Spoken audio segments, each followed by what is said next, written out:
დააკავეს ასევე კახა მიქაია და კოკო მიქაია, მამაშვილი, რომლებიც უწყვეტ რეჟიმში იღებენ მონაწილეობას ამ საპროტესტო აქციებში და სწორედ მათი ადვოკატი ჯანო ჭკადუა უნდა შემოგვიერთდეს ახლა პირდაპირ ეთერში. ბატონო ჯანო, მოგესალმებით. დიდი მადლობა თქვენ ჩართვისთვის. ბატონო ჯანო, გუშინ გაუშვეს 14 დღით ბატონ კახასაც და მის შვილსაც ორივეს 14 დღიანი პატიმრობა შეუფარდა ბიძინა ივანიშვილის სასამართლომ. პირველ რიგში ჩვენ ვხედავთ, რომ დღეს მაგალითად გიორგი თავართქილაძესთან დაკავშირებით მიიღეს გადაწყვეტილება, რომ მხოლოდ სიტყვიერი გაფრთხილებით შემოიფარგლონ. ვახოსანაია 6 დღით გაუშვეს, ქეთა ციცქიშვილი 5 დღით, ჩვენი ცირა ჟვანია გაუშვეს, ასევე ჩვენი თანამშრომელი 10 დღით და ბატონი კახა 14 დღით. აი, თქვენ რასაც აკვირდებით, რის საფუძველზე იღებენ მსგავს გადაწყვეტილებას მოსამართლეები, ანუ რამდენი დღით უნდა გაუშვან, ამის საფუძველი რა ხდება?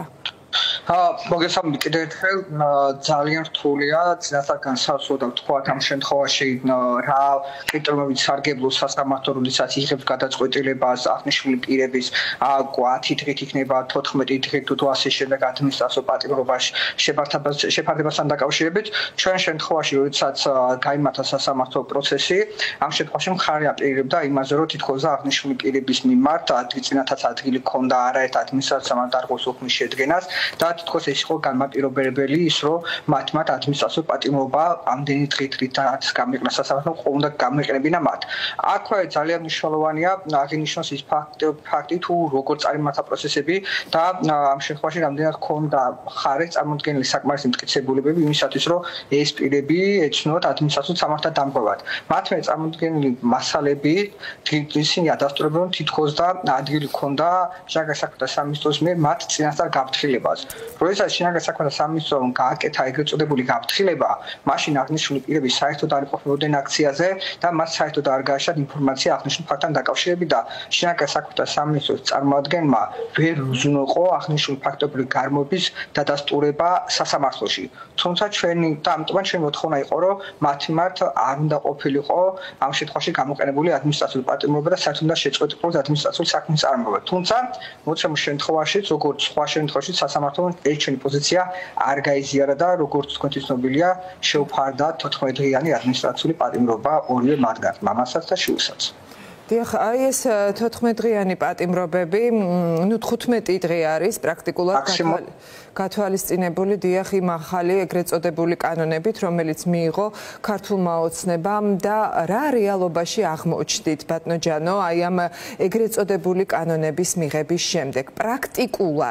პრაქტიკაში რას ნიშნავს ის ცვლილებები, რაც მიიღო ქართულმა ოცნებამ და როგორი უნდა იყოს აქ უკვე საპასუხო რეაგირება იგივე საპროტესტო საზოგადოებისგან. დიახ, ძალიან ის ბოლო წლები, რომელიც ჩვენ დავინახეთ და შემდეგ რაც ამ შემთხვევაში სასამართლოში ხდება, ნაცელია იმის, ან ნაცად წარმოაჩენს იმას, რომ ამ შემთხვევაში ხელისუფლება სურს აქციის ყველა მონაწილეს პასუხისმგებლობა დადგეს არა მარტო ადმინისტრაციულ წესით, არამედ სისხლის სამართლის წესით და სწორედ ამას ემსახურება ის ფაქტობრივი გარემოება, რომ სასამართლოში ამ შემთხვევაში წარმოადგენენ ხოლმე საპატრო პოლიციის გაფრთხილებას, რომ თითქოს დააფრთხილებენ და რეალობაში ეს გაფრთხილება გრძელდება 1 თუ 2 წუთი და ამით სურთ და შევქნან ფონი იმისა, რომ შემდეგში აღნიშნული პირები სისხლის სამართლის პასუხისმგებლობის საკითხი დადგეს.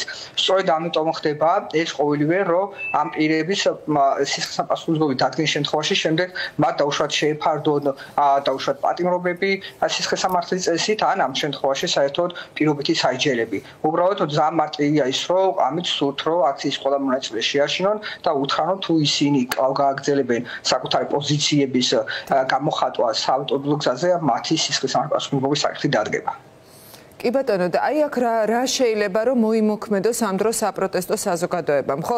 რადგან თქვენც აღნიშნეთ და ყველა ვხედავთ, ეხა პრინციპში ამას არანაირი დადასტურება არ უნდა, რომ თავარი მიზანი ქართული ოცნების არის, რომ გაქრეს რუსთაველის პროტესტი, გზა აღარ გადაიკეტოს და საერთოდ აღარ იდგეს იქ არავინ და აღარ გამოხატავდეს პროტესტს, იმიტომ რომ 15 დღე არის პირველი შემთხვევის დროს და შემდეგ უკვე 1 წლიანი პატიმრობა, რაც უკვე ძალიან მძიმე სისხლის სამართლებრივი დევნა დაიწყება პრაქტიკულად საკუთარი აზრის და გამოხატვის თავისუფლების გამო, ხო, ადამიანების. აი აქ როგორ უნდა მოიქცეს ახლა თქვენი აზრით საპროტესტო საზოგადოება ბატონო? კი ბატონო, ყველაზე მნიშვნელოვანი რაც ადმინისტრაციული დაკავებული პირებთან კომუნიკაციის დროს, საუბრის დროს, რაც დავინახე ის იყო, რომ ეს ადამიანები ამბობენ, რომ მუხტი არ უნდა ჩავარდეს და უნდა მათი გამარჯვება უნდა გააგრძელდეს პროტესტი. ამასთან ჩვენ სასამართლოშიც მოუწოდეთ სასამართლოს და მოუწევთ სასამართლოს, რომ ის მტკიცების ტვირთი, რომელსაც ისინი იღებენ საკუთარ თავზე, უნდა შეფასდეს უფრო მაღალი სტანდარტით და არ უნდა იყოს ვარაუდებით საუბარი. გუშინ შინაგან საქმეთა სამინისტრო საუბრობდა მხოლოდ ვარაუდებით, რომ თითქოს და ამ შემთხვევაში კახა მიქაიამ და მისმა შვილმაც გაიგეს საპატრო პოლიციის გაფრთხილება, სადაც რეალობაში ადგილი არ ქონია. ადმინისტრაციული საქმის განხილვის დროს სასამართლოს სარგებლო მტკიცებულები ძალიან დაბალი სტანდარტით და მხოლოდ ახსნა-განმარტების საფუძველზე პირების ადმინისტრაციული სახთების დაკისრება და რაც შემდეგ შეიძლება გახდეს მათი სისხლის სამართლის პასუხის საფუძველი, არ შეიძლება რომ მსგავსი რაღაცა განხორციელდეს. ამიტომაც პირველი რასაც ამ შემთხვევაში ეს პირები მოითხოვენ, ანუ ამბობენ არის, რომ პროტესტი აუცილებლად უნდა გაგრძელდეს და მეორე რაც მნიშვნელოვანია, სასამართლომ უნდა ეხელმძღვანელოს ძალიან მაღალი სტანდარტებით, რასაც სამწუხაროდ არ აკეთებს.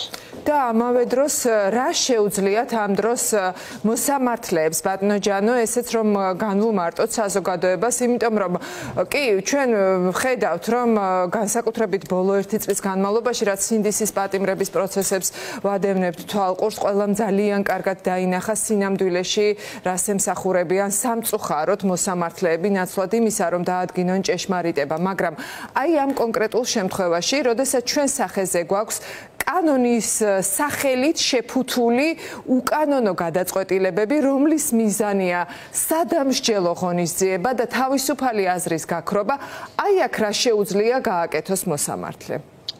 მოცემულ შემთხვევაში პირველი რაც მე ვთქვით, რომ რა თქმა უნდა სასამართლო თუ ეს ცნობები რაც გახორციელდა, აბსოლუტურად არის არაკონსტიტუციური და მიმართება ამ შემთხვევაში გამოხატვის თავისუფლების შეზღუდვისკენ და თითოეულმა მოსამართლემ ძალიან კარგად იცის, მათ თავისუფლად შეუძლია მიმართოთ დაუშვათ მიმართვა გააკეთონ საკონსტიტუციო სასამართლოში, თუმცა ჩვენ ძალიან კარგად ვიცით, რომ ამას არ გააკეთებენ და მეორე რაც ამ შემთხვევაში სასამართლოს შეუძლია და ვალდებულება გააჩნია კიდევაც ამისა, რომ აუცილებლად ისარგებლოს მტკიცებულების მაღალი სტანდარტით და არის სარგებლოს და არის ხელმძღვანელოს მხოლოდ შინაგან საქმეთა სამინისტროს ახსნა-განმარტებით და ვარაუდებით. ეს ორი რამის გაკეთება ნამდვილად შეუძლია.